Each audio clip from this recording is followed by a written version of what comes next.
بسم الله الرحمن الرحيم. الحمد لله وكفى والسلام على عباده الذين اصطفى. أما بعد فأعوذ بالله من الشيطان الرجيم. بسم الله الرحمن الرحيم. يا أيها الذين آمنوا كلوا من طيبات ما رزقناكم. وقال النبي صلى الله عليه وسلم: من أكل طيبا وعمل في سنة وأمن الناس بوائقه دخل الجنة. فقال رجل: يا رسول الله إن هذا اليوم لكثير في الناس. قال: وسيكون في قرون بعدي. صدق الله العظيم وصدق رسوله النبي الكريم. سبحان ربك رب العزة عما يصفون وسلام على المرسلين والحمد لله رب العالمين. اللهم صل على سيدنا ومولانا محمد وعلى آل سيدنا ومولانا محمد وبارك وسلم. سرور کونین، تاجدار عرب و عجم، حبیب رب کائنات حضرت محمد الرسول اللہ صلی اللہ علیہ وسلم نے ارشاد فرمایا کہ جو 3 چیزوں کو اپنا لے گا اور 3 نصیحتوں پر عمل کرے گا جنت کے اندر جائے گا۔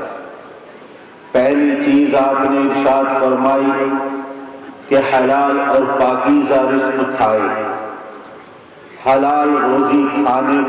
کا انتظام کر لے۔ دوسری چیز میری سنتوں اور میرے طریقے کو اپنا لے، میری سنتوں کو اپنی زندگی کے اندر لائے۔ اور تیسری چیز کہ کسی کو تکلیف نہ پہنچائے، اس کے ظلم و ستم سے، اس کی ایذا رسانی سے اور اس کے تکلیف پہنچانے سے تمام لوگ محفوظ ہو جائیں۔ جس کے اندر یہ 3 چیزیں پائی جائیں گی کہ حلال روزی کھائے،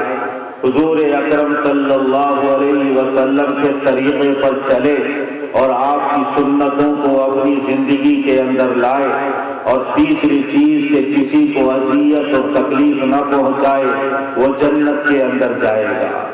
جب آپ نے یہ بشارت اور خوشخبری سنائی تو ایک صحابی عرض کرنے لگے: اے اللہ کے رسول،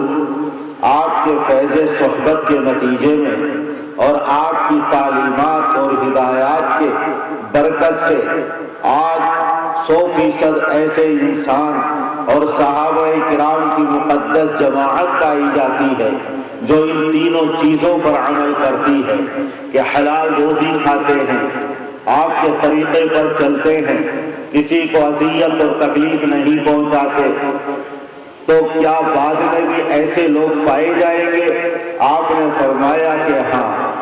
میری امت کا کوئی زمانہ خیر سے خالی نہیں رہے گا۔ ہر زمانے کے اندر ایسے افراد اور ایسی میری امت کے انسان پائے جائیں گے جو تینوں چیزوں پر عمل کریں گے، میری نصیحتوں پر عمل کریں گے، اللہ کے احکام پر عمل کریں گے۔ بس کمیت کا فرق رہے گا کہ کسی زمانے کے اندر تعداد زیادہ ہوگی اور کسی زمانے کے اندر تعداد کم ہوگی۔ آج اگرچہ ایسی تعداد ہے، یعنی حضور اکرم صلی اللہ علیہ وسلم کے زمانے میں کہ 100% ایسے لوگ پائے جاتے ہیں، لیکن آنے والے ہر زمانے کے اندر مسلمانوں کا ایک طبقہ اور میرے آقا کی امت کا ایک طبقہ، ایک جماعت ایسی پائی جائے گی جو ان 3 چیزوں پر عمل کرے گی اور جنت کے اندر جائے گی۔ وَسَيَكُونُ فِي قُرُونٍ بَعْدِي، میرے آنے والے زمانے کے اندر بھی ایسے لوگ پائے جائیں گے جو ان طریقوں پر، ان چیزوں پر عمل کریں گے۔ سب سے پہلی چیز رسول اللہ صلی اللہ علیہ وسلم نے جو ارشاد فرمائی، حلال روزی کھانا، پاکیزہ رزق کھانا، اپنے آپ کو حرام سے بچانا۔ حضرت عبداللہ ابن عمر رضی اللہ عنہما فرماتے ہیں کہ اگر تم عبادتیں کرتے کرتے تانت کی کمان کی طرح جھک جاؤ اور عبادتیں کرتے کرتے تانت کی طرح کمزور ہو جاؤ، پھر بھی تمہاری عبادتیں کرنا ایسا ہے جیسے گوبر کے اوپر مکان کو تعمیر کرنا، یعنی جس طرح نجاست اور گندگی کے ڈھیر پر مکان کو تعمیر نہیں کیا جا سکتا، دلدل میں عمارت نہیں بنائی جا سکتی، بلڈنگ نہیں بنائی جا سکتی، نجاست اور گوبر کے اوپر اگر مکان بنائے گا نجاست کے ڈھیر پر ہمیشہ بدبو آئے گی، ہمیشہ گندگی محسوس ہوگی۔ اسی طریقے سے حرام روزی کھاتے ہوئے اللہ کی عبادت کرنا کوئی فائدہ نہیں پہنچائے گا۔ ایک حدیث میں حضور اکرم صلی اللہ علیہ وسلم نے ارشاد فرمایا کہ اللہ تبارک و تعالیٰ نے اپنے نیک بندوں کو اور مومنوں کو اسی چیز کے کھانے کا حکم دیا جو اپنے رسولوں کو اور پیغمبروں کو کھانے کا حکم دیا۔ ان اللہ امر المؤمنین ما امر به المرسلین، مومنوں کو بھی اسی چیز کا حکم دیا جس کا رسولوں کو حکم دیا۔ یا ایھا الرسل کلوا من الطیبات واعملوا صالحا، اے رسولو پاکیزہ رزق کھاؤ، حلال روزی کھاؤ اور نیک اعمال کرو۔ حلال اور پاکیزہ روزی کھانے کے بعد اعمال، عبادات اور اعمال صالحہ کرنے کو اس لیے بیان کیا گیا کہ نیک حلال روزی کھانے کے بعد نیک اعمال کرنے میں بڑا دخل ہے۔ جب آدمی حلال روزی کھاتا ہے دل کے اندر نورانیت پیدا ہوتی ہے، اس کے قدم خود بخود طاعات اور عبادات کی طرف اٹھتے ہیں، اللہ کی عبادت کا جذبہ پیدا ہوتا ہے، کار خیر کرنے لگتا ہے، اس کو چلانا نہیں پڑتا بلکہ اس کھانے کی برکت یہ ہوتی ہے کہ اس کے قدم خود بخود اعمال صالحہ اور اچھے کاموں، اللہ کی عبادت اور اللہ کی طاعت کی طرف خود بخود اٹھتے چلے جاتے ہیں۔ اس لیے فرمایا وَاعْمَلُوا صَالِحًا، پاکیزہ روزی کھاؤ اور حلال اور نیک اعمال کرو۔ اور ایک قرآن کریم کی آیت میں اللہ نے ارشاد فرمایا ان الذین یأکلون اموال الیتامی ظلما انما یأکلون فی بطونہم نارا وسیصلون سعیرا، جو لوگ یتیموں کا ظلماً مال کھاتے ہیں اپنے پیٹوں کے اندر انجام کے اعتبار سے جہنم کی آگ بھر رہے ہیں۔ اس دنیا کے اندر یتیموں کے مال کو کھانا اور جو بھی حرام مال ہو سکتا ہے، اگرچہ آج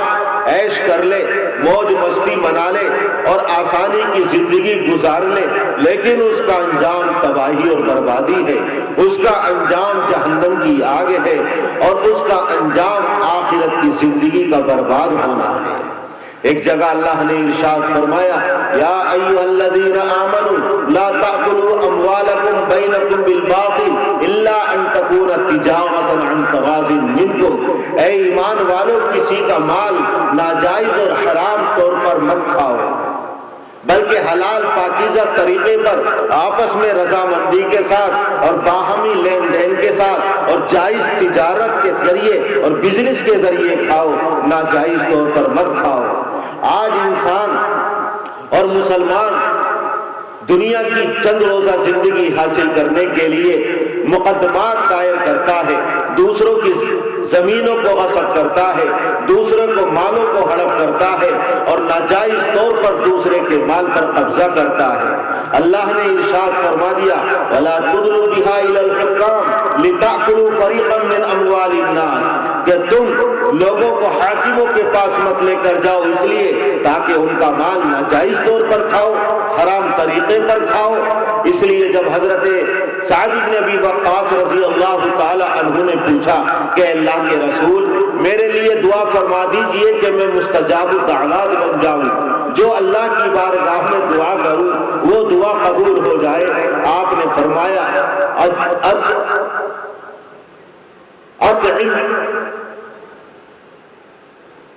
حضور اکرم صلی اللہ علیہ وسلم نے ارشاد فرمایا کہ اپنے کھانے کو پاکیزہ بنا لو، اپنے کھانے کو حلال کر لو۔ تم نے اپنے کھانے کو حلال کر لیا اور پاکیزہ بنا لیا، جو اللہ کی بارگاہ میں دعا کرو گے وہ دعا ضرور قبول ہوگی۔ اور ایک حدیث میں آپ نے فرمایا کہ حرام مال کھانے کا نتیجہ کیا ہے، اس کا انجام دنیا میں آدمی دیکھتا ہے، پریشان حال، پراگندہ بحال، جوتے ٹوٹے ہوئے، یا پیروں میں چپل نہیں، کپڑے بوسیدہ ہیں، پھٹے پرانے ہیں، بال بکھرے ہوئے ہیں، گھر میں کھانے کو نہیں، گھر ٹپک رہا ہے، چھت ٹوٹی ہوئی ہے، بچے بھوک سے بیتاب اور بے چین ہیں، اس کی مفلسی اور فلاشی قابل رحم ہے، قابل ترس ہے۔ اللہ کی بارگاہ میں ہاتھ اٹھاتا ہے اور دعائیں کرتا ہے، لیکن اللہ تعالیٰ اس کی دعائیں قبول نہیں کرتا، اس کی پریشانی دور نہیں ہوتی۔ حضور اکرم صلی اللہ علیہ وسلم نے ارشاد فرمایا کہ اس کی دعائیں قبول کیسے ہوں گی؟ اس کا کھانا حرام، اس کا پینا حرام، اس کا لباس حرام، جس مکان میں رہتا ہے وہ حرام مال اور حرام کمائی سے بنایا ہوا، فانا یستجاب، کہاں سے اللہ تبارک و تعالیٰ اس کی دعائیں قبول کرے گا؟ اس لیے التزام کریں اس بات کا کہ حرام مال کے قریب نہ جائیں، تاکہ جو دعائیں کریں اللہ تعالیٰ کی بارگاہ میں قبول ہو، دنیا کے اندر چین اور سکون نصیب ہو، اور آخرت کے اندر بھی سرفرازی کی اور کامیابی کی زندگی اللہ تبارک و تعالیٰ عطا فرمائے۔ ایک حرام مال سے بچنا اور تقوی یہ ہے کہ علماء کرام نے جن چیزوں کے کھانے کی حرمت کا فتویٰ دیا ہے ان کے قریب نہ جائے۔ یہ کھانا حرام ہے، کبھی اس کے پاس نہ پھٹکے۔ تو ایک تو یہ ہے جو عام مسلمانوں کا تقوی ہے، ایک تقوی ہے صالحین کا، ایک تقوی ہے صدیقین کا، اور ایک تقوی ہے عارفین کا اور کاملین کا۔ لیکن ہم اور آپ اس تقوی کے حقدار ہیں کہ جس کے بارے میں علماء امت نے فتویٰ دیا ہے کہ یہ اختیار کرو، اور ہم اس حرام مال سے بچیں جس پر علماء کرام اور مفتیان نظام حرمت کا فتویٰ لگاتے ہیں، اس کے قریب نہ جائیں۔ ہمارے اولیاء کرام اور بزرگان دین تو ایسے گزرے ہیں کہ مشتبہ چیزوں سے بچتے تھے، ایسے گزرے ہیں کہ اگر 10 چیزیں حلال ہیں لیکن وہ خطرے میں ڈالنے والی اور حرام میں مبتلا کرنے والی ہیں تو ان میں سے 9 حصوں کو اس خوف سے چھوڑ دیا کرتے تھے کہ کہیں اس مباح اور حلال چیز کو اپنانے کی وجہ سے ہم حرام چیزوں کے اختیار کرنے والے نہ بن جائیں۔ بلکہ ذنون مصری رحمت اللہ علیہ کے بارے میں آتا ہے کہ جب ان کو بادشاہ کے وقت نے جیل میں ڈال دیا تو ایک بڑھیا کو ان کی بھوک پر ترس آیا، کھانا تیار کر لے کر آئی اور داروغہ جیل کے ہاتھ میں دیا کہ اس بزرگ اور اللہ والے کے پاس یہ کھانا پہنچا دو۔ ہر ایک آدمی کو ذنون مصری رحمت اللہ علیہ تک پہنچنے کی اجازت نہیں تھی۔ اس عورت نے کھانا جیلگر کے ہاتھ میں دیا اور داروغہ جیل کے ہاتھ میں دیا، وہ لے کر قید خانے تک پہنچا، اور جب ان کے سامنے کھانا پیش کیا تو ذنون مصری نے اس کھانے کو واپس کر دیا اور یہ فرمایا کہ میں جانتا ہوں یہ کھانا حلال ہے، یہ کھانا پاکیزہ ہے، لیکن تباہ ناپاک اور نجس ہے، اس لیے میں اس کو نہیں کھاؤں گا۔ کیا مطلب؟ وہ عورت بالکل حلال کھانا لے کر آئی ہے، لیکن جن ہاتھوں سے گزر کر آیا ہے وہ ہاتھ ظالم ہیں، انسانوں کے خون سے آلودہ ہیں، وہ ہاتھ ناپاک ہیں، ظلم و ستم کرتے ہیں، اس لیے ان ہاتھوں سے گزر کر آنے والے کھانے کو بھی میں ہاتھ نہیں لگا سکتا۔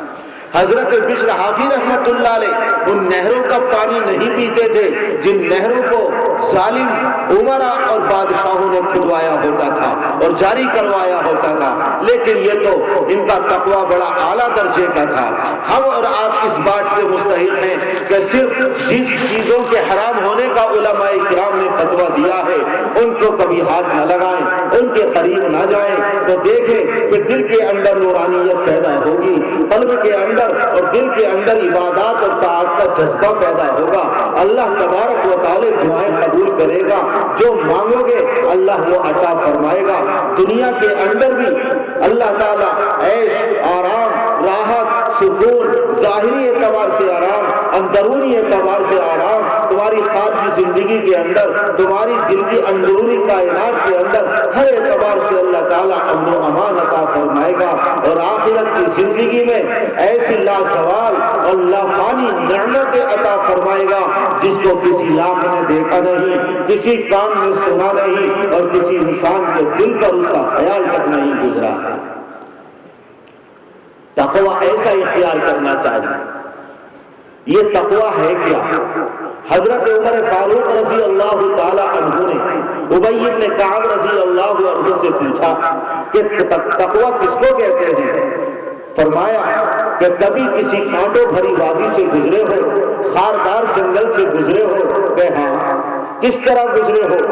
اپنے کپڑوں کو سمیٹے ہوئے، اپنے دامن کو سمیٹے ہوئے، لنگی کو سنبھال کر، کہیں کانٹوں میں کپڑے الجھ نہ جائیں، کہیں بدن پر خار لگ کر بدن کو زخمی نہ کر دیں۔ اس طرح بچتے بچاتے، کتراتے ہوئے اور کانٹوں سے بچتے ہوئے اس کانٹوں بھرے جنگل اور وادی سے گزر جانا، اس کو کہتے ہیں تقویٰ۔ کہ دنیا کے اندر اپنے آپ کو گناہوں سے بچانا، اللہ کی نافرمانی اور معصیتوں سے بچانا، میرے آقا کے طریقے کی خلاف ورزی سے بچانا، کہ کوئی بھی گناہ نہ ہو پائے، اور اس طرح اپنے دامن کو گناہوں سے صاف ستھرا لے کر اللہ کے دربار میں حاضر ہونا، اس کو تقویٰ کہتے ہیں۔ یہ تقویٰ دنیا کے اندر بھی کام آئے گا، یہ تقویٰ آخرت کے اندر بھی کام آئے گا۔ جو دنیا کے اندر تقویٰ اختیار کرتا ہے، وَمَن يَتَّقِ اللَّهَ يَجْعَل لَّهُ مَخْرَجًا وَيَرْزُقْهُ مِنْ حَيْثُ لَا يَحْتَسِبُ،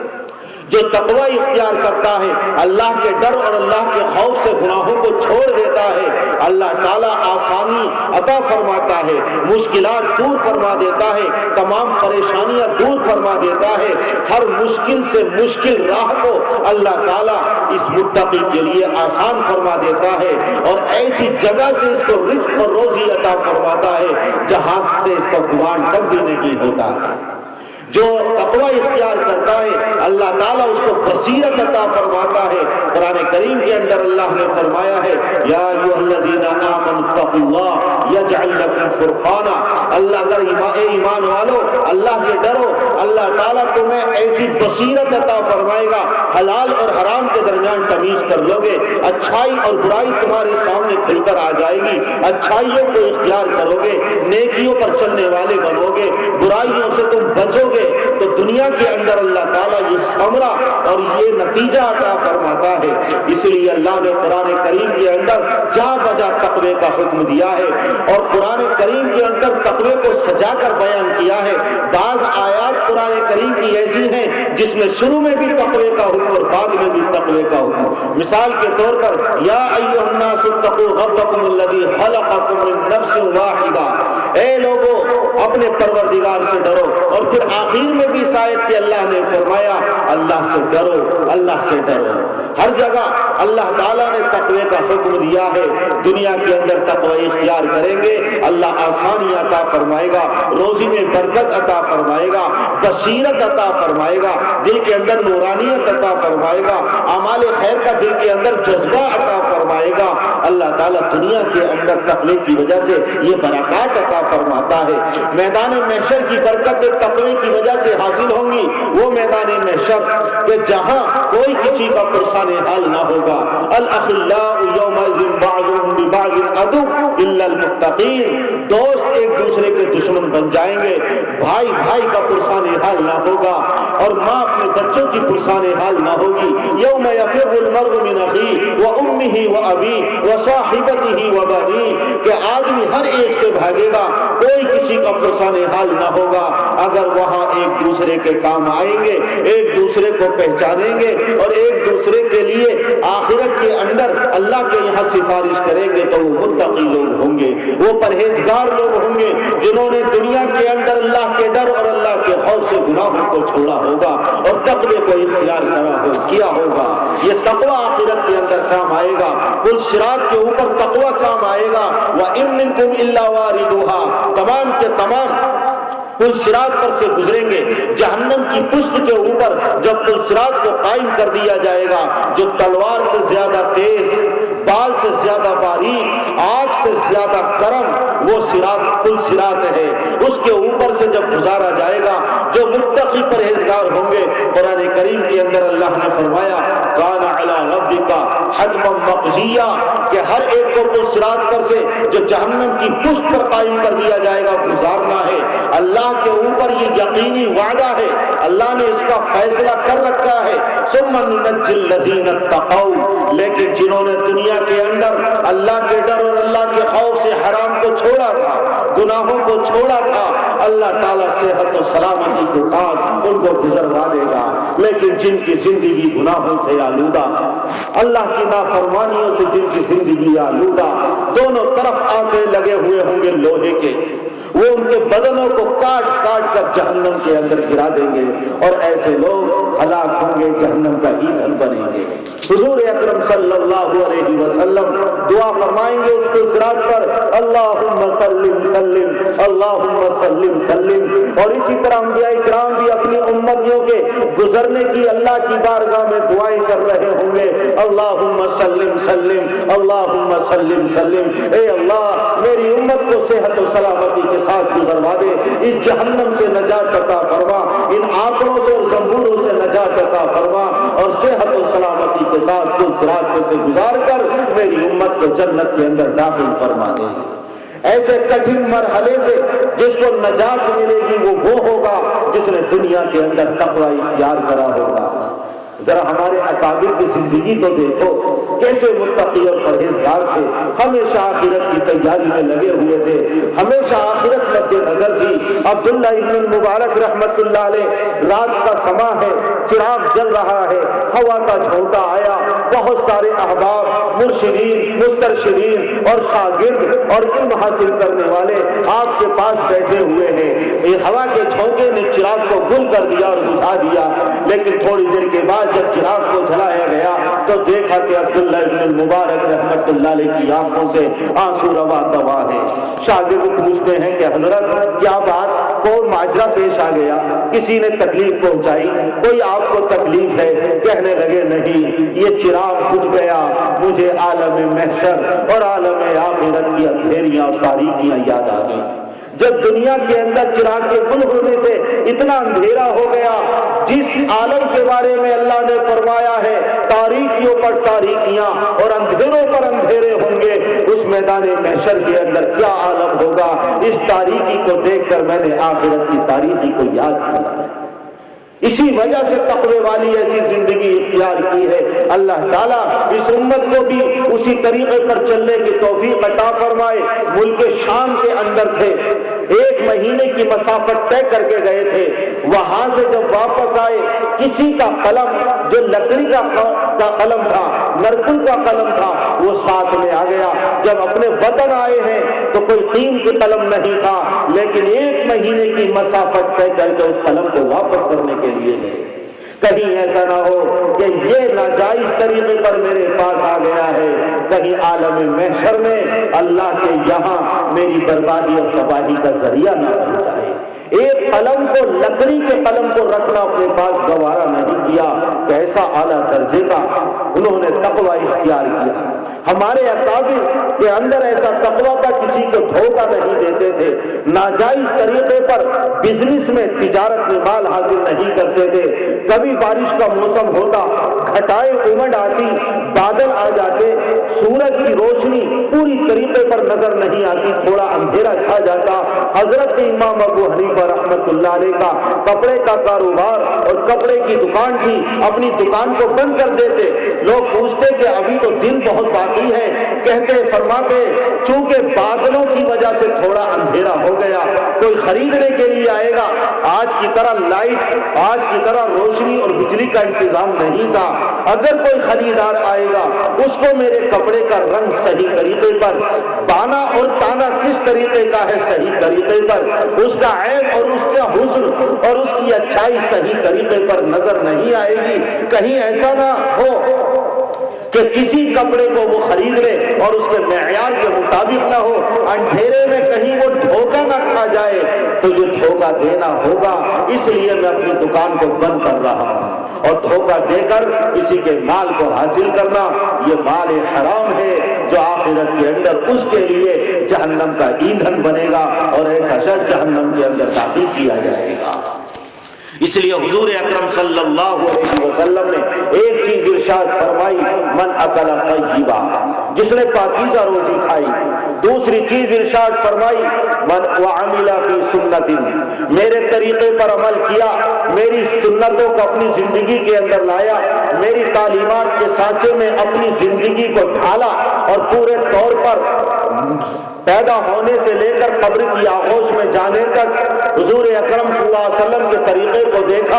اپنی بیوی کے ساتھ معاملے میں حضور کا طریقہ دیکھا، بچوں کے ساتھ شفقت کرنے میں میرے آقا کا طریقہ دیکھا، دوستوں کے ساتھ پیار اور محبت سے پیش آنے میں آقا کے طریقے کو دیکھا، لین دین میں میرے آقا کی سنتوں کو دیکھا، مسجد میں آیا تو میرے آقا کے طریقہ عبادت کو دیکھا، بیت الخلا کے اندر گیا تو میرے آقا کی سنت اور طریقے کو دیکھا۔ غرض یہ کہ قدم قدم پر میرے آقا کی سنت اور میرے آقا کے طریقے کا خیال رکھا، زندگی کے ہر شعبے میں اور زندگی کے ہر گوشے میں، عبادات میں، معاملات میں، تجارت میں، اقتصادیات میں، معیشت میں، معاشرت میں اور اخلاق میں اور تمام چیزوں کے اندر میرے آقا کے طریقے کے مطابق زندگی گزارتا ہے، ایسا شخص جنت کے اندر داخل ہوگا۔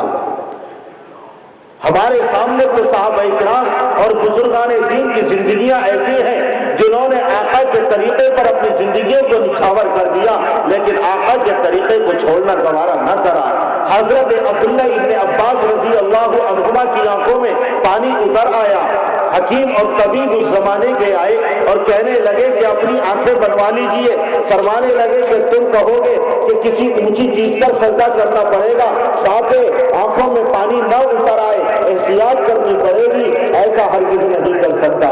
میں حضور اکرم صلی اللہ علیہ وسلم کے طریقے کے خلاف کوئی نماز پڑھوں؟ اگر آنکھیں بنوائیں تو کسی اونچی لکڑی پر سجدہ کرنا پڑے گا، تم یہ کہتے ہو زمین پر سجدہ نہیں کیا جائے گا۔ میں نے حضور اکرم صلی اللہ علیہ وسلم سے یہ سنا ہے کہ جس نے ایک نماز بھی جان بوجھ کر چھوڑی تو میدان محشر میں اللہ سے اس حالت میں ملاقات کرے گا کہ اللہ تعالیٰ اس کے اوپر فیض و غضب کا اظہار فرمائے گا، غضبناک ہوگا۔ اس لیے آنکھ اندھا ہونا، نابینا ہونا تو گوارا کیا، لیکن اپنی آنکھوں کو نہ بنوایا۔ کہیں ایسا نہ ہو کہ آنکھیں بنوانے کی وجہ سے کوئی نماز چھوٹ جائے یا حضور اکرم صلی اللہ علیہ وسلم کے طریقے کے خلاف نماز پڑھنا لازم ہے۔ اپنی آنکھوں کو آقا کے طریقے پر قربان کر دیا۔ حضرت مولانا رشید احمد گنگوہی رحمۃ اللہ علیہ کی آنکھوں میں بھی پانی اتر آیا۔ حکیم اور ڈاکٹر آئے، حضرت آنکھیں بنوا لیجیے۔ فرماتے ہیں پھر یہ کہو گے کہ آرام کرنا پڑے گا، احتیاط کرنی پڑے گی؟ کہا کہ ہاں، چند دن آپ کو نماز نہیں پڑھنی پڑے گی اور احتیاط کرنی پڑے گی کیونکہ آپ معذور ہیں۔ مولانا رشید احمد گنگوہی رحمۃ اللہ علیہ فرمانے لگے میں کیسا مجبور اور معذور، نمازیں پڑھ لیتا ہوں، وضو کر لیتا ہوں، کھا بھی لیتا ہوں، قضائے حاجت خود کر لیتا ہوں، اٹھتا ہوں، بیٹھتا ہوں، چلتا ہوں، پھر کیسا مجبور اور معذور؟ اندھے ہو گئے، آنکھیں روشنی اپنی کھو چکی، لیکن حضور اکرم صلی اللہ علیہ وسلم کے طریقے کے خلاف ورزی لازم آئے اور کوئی نماز چھوٹ نہ جائے، اس لیے اپنی آنکھوں کو نہ بنوایا اور میرے آقا کے طریقے کے اوپر اپنی زندگی کو قربان کر دیا۔ اس لیے زندگی میں قدم قدم پر دیکھے، اگر خوشی ہے تو آداب مسرت بھی آپ نے بتائے، آداب فرحت و شادمانی بھی آپ نے بتائے، نکاح کس طرح کیا جائے، شادی کس طرح کی جائے، ولیمہ کس طرح کیا جائے، اگر بچوں کا عقیقہ کیا جائے تو کس طرح کیا جائے، شادی کے تمام مواقع اور خوشی کے تمام مواقع اور تقریبات کے تمام مقامات پر میرے آقا نے تعلیم ارشاد فرما دی، اور اگر کوئی غم کا موقع آئے تو تب بھی آقا نے تعلیم فرما دی ہے۔ اس لیے خوشی میں بھی میرے آقا کی سنتوں کو دیکھو اور غم کے موقع پر بھی میری آقا کی سنتوں کو دیکھو، ہر موقع پر میرے آقا کے طریقے پر جس نے عمل کر لیا امیر صفی سنت وہ جنت کے اندر داخل ہوگا۔ دوسری چیز حضور اکرم صلی اللہ علیہ وسلم نے یہ ارشاد فرمائی، اور تیسری چیز آپ نے ارشاد فرمائی وَأَمِنَ النَّاسُ بَوَائِقَهُ کہ لوگ اس کے ظلم و ستم سے محفوظ ہو گئے، کسی کو اذیت اور تکلیف نہ پہنچائے، کسی کو بھی ایذا رسانی کے در پہ نہ ہو، ہر ایک کو راحت اور آسانی پہنچائے۔ امین الناس بوائقہ یا امین المسلمین نہیں، امین المسلمون نہیں فرمایا کہ صرف مسلمان مامون ہو جائے، بلکہ تمام انسان محفوظ ہو جائیں، چاہے وہ مسلمان ہو یا غیر مسلم ہو، برادران وطن میں سے کوئی ہندو ہو، عیسائی کرسچن ہو یا یہودی ہو، مجوسی ہو یا پارسی ہو، کسی مذہب سے تعلق رکھنے والا ہو، لیکن ہماری ذات سے اس کو کوئی اذیت اور تکلیف نہ پہنچے۔ میرے آقا نے اپنی زندگی کے اندر کسی کو اذیت اور تکلیف نہ پہنچائی، بلکہ آپ نے تو یہ تعلیم دی ہے کہ جانور اور خود کو کبھی اذیت اور تکلیف نہ پہنچاؤ، چونٹیوں کو کبھی جلاؤ مت، چونٹیوں کو پانی کے اندر ڈال کر، پانی ان کے اوپر ڈال کر ان کو ہلاک مت کرو۔ آقا نے پھر چونٹی تک کا تحفظ فرمایا ہے۔ غزوہ بدر کا موقع ہے، ایک صحابی گوریا اور چڑیا کے بچے کو اپنے کپڑے اور چادر میں چھپا کر لے کر آئے اور چھپائے ہوئے ہیں، چڑیا ان کے سر پر منڈلاتی ہوئی آ گئی۔ جب وہ حضور اکرم صلی اللہ علیہ وسلم کے پاس آئے تو بیچاری وہ گوریا اور چڑیا احتجاج کرنے لگی، اپنے پیروں پروں کو پھیلانے لگی، زمین پر بچھنے لگی۔ آپ نے فرمایا کہ کون ہے جس نے اس کو اذیت اور تکلیف پہنچائی ہے اور اس کے بچوں کو پکڑ کر لایا ہے؟ صحابی نے اپنی چادر کو ہٹایا تو اس کے ہاتھوں کے اندر اس چڑیا کے بچے تھے۔ آپ نے فرمایا تم نے اس کو تکلیف پہنچائی ہے، اس کے بچوں کو چھوڑو۔ جب اس نے چھوڑا تو وہ چڑیا اپنے بچوں کو لے کر خوشی خوشی اڑ کر چلی گئی۔ آپ نے تو پرندوں کو اور چرند کو بھی تحفظ دیا ہے اور اذیت اور تکلیف پہنچانے سے منع فرمایا ہے۔ یہ آج قاہرہ مصر کے اندر بہت بڑا شہر جہاں آباد ہے، ایک زمانہ وہ تھا کہ یہ فوجی چھاونی اور فوجی قلعہ تھا جو دشمن کی پیش قدمی سے تحفظ اور حفاظت کے لیے تعمیر کیا گیا تھا۔ جب اسلامی مجاہدین اور صحابہ اکرام اس مصر کو فتح کرنے کے لیے چلے ہیں تو اس مقام کے اوپر حضرت عمرو بن العاص رضی اللہ تعالی عنہ نے اپنا خیمہ لگایا اور 6 مہینے تک اس قلعے کا محاصرہ کیے رکھا۔ 6 مہینے کے بعد جب اپنے خیمے کو اٹھانا اور اکھاڑنا چاہا تو دیکھا کہ ایک کبوتری نے اس کے اندر انڈے دے رکھے ہیں۔ ضرورت ہے کہ واپس جائیں، لیکن اپنے رفقاء سفر سے اور مجاہدین سے فرما دیا کہ اس کبوتر اور کبوتری نے ہمارے خیمے کے اندر پناہ لی ہے، جب تک اس کے انڈے کے اندر بچے نہ پیدا ہو جائیں اور بچے بڑے ہو کر اڑنے کے لائق اور قابل نہ ہو جائیں، اس وقت تک ہمارا خیمہ یہاں ہی قائم رکھا جائے گا، اکھاڑا نہیں جائے گا، چاہے کتنا بھی اس کے اندر وقت لگ جائے۔ اسی طرح کیا گیا، یہاں تک کہ انڈے سے بچے نکلے، بچے پروان چڑھے، اڑنے کے قابل ہو گئے۔ جب اڑ کر چلے گئے، جب خیمہ اٹھایا گیا اور ہٹایا گیا، اندازہ لگائیے کتنا وقت اس کے اندر لگا ہوگا، لیکن ایک کبوتر کو بھی صحابی رسول نے اذیت اور تکلیف پہنچانے کی زحمت گوارا نہیں کی۔ تو مسلمان ہی نہیں، انسان ہی نہیں، بلکہ ہر جاندار مخلوق اس انسان کے ظلم و ستم سے محفوظ ہو جائے تو سمجھو جنت کا پروانہ اور جنت کا ٹکٹ اس کو مل گیا۔ اور معلوم نہیں کس کو اذیت پہنچا رہے ہو، وہ اللہ کا ولی ہو، اللہ کا بزرگ ہو، وہ اللہ کا نام لینے والا، اللہ کا منتخب بندہ ہو، اللہ کی خاص عنایت اور رحمتیں اس کے اوپر نازل ہوتی ہو۔ کہیں ایسا نہ ہو کہ وہ مستجاب الدعوات ہو، اگر اذیت پہنچائی اور اس کے دل سے آہ اگر نکل گئی تو عرش الہی بھی لرز جاتا ہے۔ اس مظلوم کی فریاد اور اللہ کی اس فریاد کو قبول کرنے کے درمیان کوئی پردہ حائل نہیں ہوتا ہے۔ جب یہ مظلوم آہ کرتا ہے، فوراً آسمانوں کو چیرتی ہوئی اللہ کے دربار میں اس کی فریاد اور بددعا پہنچتی ہے، شرف قبولیت عطا کیا جاتا ہے اور ظالم تباہ اور برباد کر دیا جاتا ہے۔ اس لیے کبھی کسی کو اذیت اور تکلیف مت پہنچاؤ۔ وہی سعد بن ابی وقاص جو مستجاب الدعوات بنے، ان کے اوپر 3 الزام جب لگائے گئے تو ان کے دل سے آہ نکلی، انہوں نے بددعا کی، 3 بددعائیں کی کہ اے اللہ اس کو فتنے میں مبتلا کر دے، اے اللہ اس کی عمر دراز کر دے، اے اللہ اس کے اوپر فقر و فاقہ مسلط کر دے۔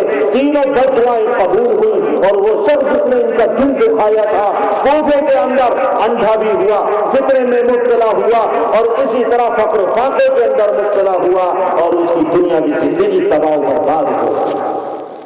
سعید ابن زید ابن عمرو ابن نفیل پر عروہ بنت اوس نے ناجائز مقدمہ دائر کیا،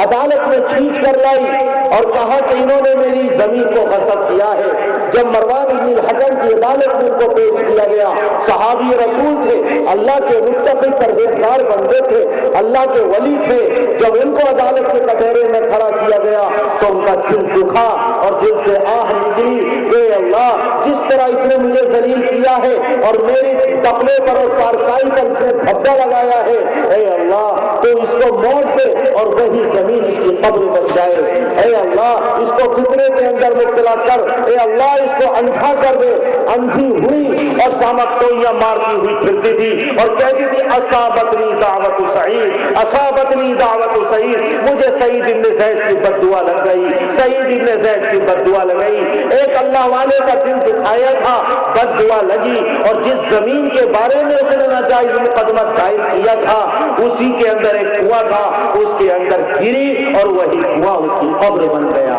ہلاک ہو گئی۔ اس لیے کسی کو تکلیف مت پہنچاؤ، معلوم نہیں وہ کیسا اللہ کا نیک بندہ، اس کی راتیں کیسی گزرتی ہیں، کیسی مناجاتیں کرتا ہے، اس کی کیسی زندگی ہے۔ اگر اس کے دل دکھا اور اس نے بد دعا کر دی تو دنیا اور آخرت دونوں برباد ہو جائیں گی۔ شیخ الاسلام حضرت مولانا حسین احمد مدنی رحمت اللہ علیہ کو بعض لوگوں نے جب ہندوستان پاکستان تقسیم ہو رہا تھا تکلیف اور اذیتیں پہنچائی، جن لوگوں نے ان کے سامنے ننگا ناچ ناچا، ان کی داڑھی کو نوچا، ان کے چہرے پر تھپڑ مارا، ان کے سامنے وہی دہرائی گئی، اللہ تبارک و تعالیٰ کا قہر نازل ہوا اور تاریخ نے دہرایا کہ وہ ان کے سامنے ان کی بیٹیوں کو ننگا کیا گیا، ان کی عورتوں کی عزت و ناموس سے کھلواڑ کیا گیا، اور وہ کہتے تھے کہ حضرت شیخ الاسلام کا ہم نے دل دکھایا اس لیے ہماری بیٹی اور بہوؤں کے ساتھ یہ بے عزتی والا معاملہ کیا گیا۔ کاش ہمارے پر ہوتے تو ہم ان کے پاس دیوبند پہنچتے اور جا کر ان سے معافی مانگتے تاکہ ہماری بدتمیزی اور گستاخیوں کو وہ معاف کر دیتے۔ ایک شخص سڑی سڑی گالیاں دیتا تھا، حالانکہ طبیب بڑا حکیم تھا، لیکن اس کے منہ پر چھالے پڑ گئے، توے کی طرح اس کا چہرہ سیاہ ہو گیا، اس لیے کہ شیخ الاسلام رحمت اللہ علیہ کا دل دکھایا تھا۔ ایک شخص نے جس کا نام غالباً شمس الدین تھا، لائل پور کا رہنے والا تھا، جالندھر کے اسٹیشن پر ڈبے میں چڑھ گیا، داڑھی پکڑ کر حضرت کے چہرے پر تماچا مارا اور گالیاں بھی دی، گستاخی بھی کی۔ حضرت صبر کی مجسم تصویر بنے رہے، لیکن کیا ہوا جب مولانا عظامی کو پتا چلا تو انہوں نے کہا، کھانپ گئے، لرز گئے کہ شیخ الاسلام کے ساتھ اس نے ایسا معاملہ کیا ہے، اگر ایسا معاملہ کیا ہے تو خدا کی قسم اس کے ساتھ وہ حشر ہوگا کہ اس کی لاش بھی نہیں ملے گی، اس کے تجہیز و تکفین بھی نہیں کی جائے گی، زمین کے اندر اس کو 2 گز زمین بھی نہیں ملے گی۔ جب بھاولپور کے اندر یا لائل پور کے اندر فساد ہوا تو نظر آتش کر دیا گیا، اس کی لاش کو جلا دیا گیا اور راک کا ایک ڈھیر بنا دیا گیا، اس کو قبر بھی نصیب نہیں ہوئی، اس لیے کہ ایک اللہ والے کا دل دکھایا تھا۔ امین الناس بوائقہ، جس کے ظلم و ستم سے لوگ محفوظ ہو جائیں، کسی کو اذیت اور تکلیف نہ پہنچائے، دخل الجنہ، جنت کے اندر داخل ہوگا۔ اللہ تبارک و تعالی ان تینوں آقائے دو جہاں حضرت محمد الرسول اللہ صلی اللہ علیہ وسلم کی نصیحتوں پر عمل کرنے کی توفیق عطا فرمائے، حلال اور پاکیزہ روزی کھائیں، میرے آقا کے طریقے پر چلیں، اور تیسری چیز کسی کو اذیت اور تکلیف نہ پہنچائیں، دخل الجنہ، آخرت میں جنت کا ٹکٹ ملے گا، جنت کا پروانہ عطا کر دیا جائے گا۔ اللہ تبارک و تعالی عمل کرنے کی توفیق عطا فرمائے۔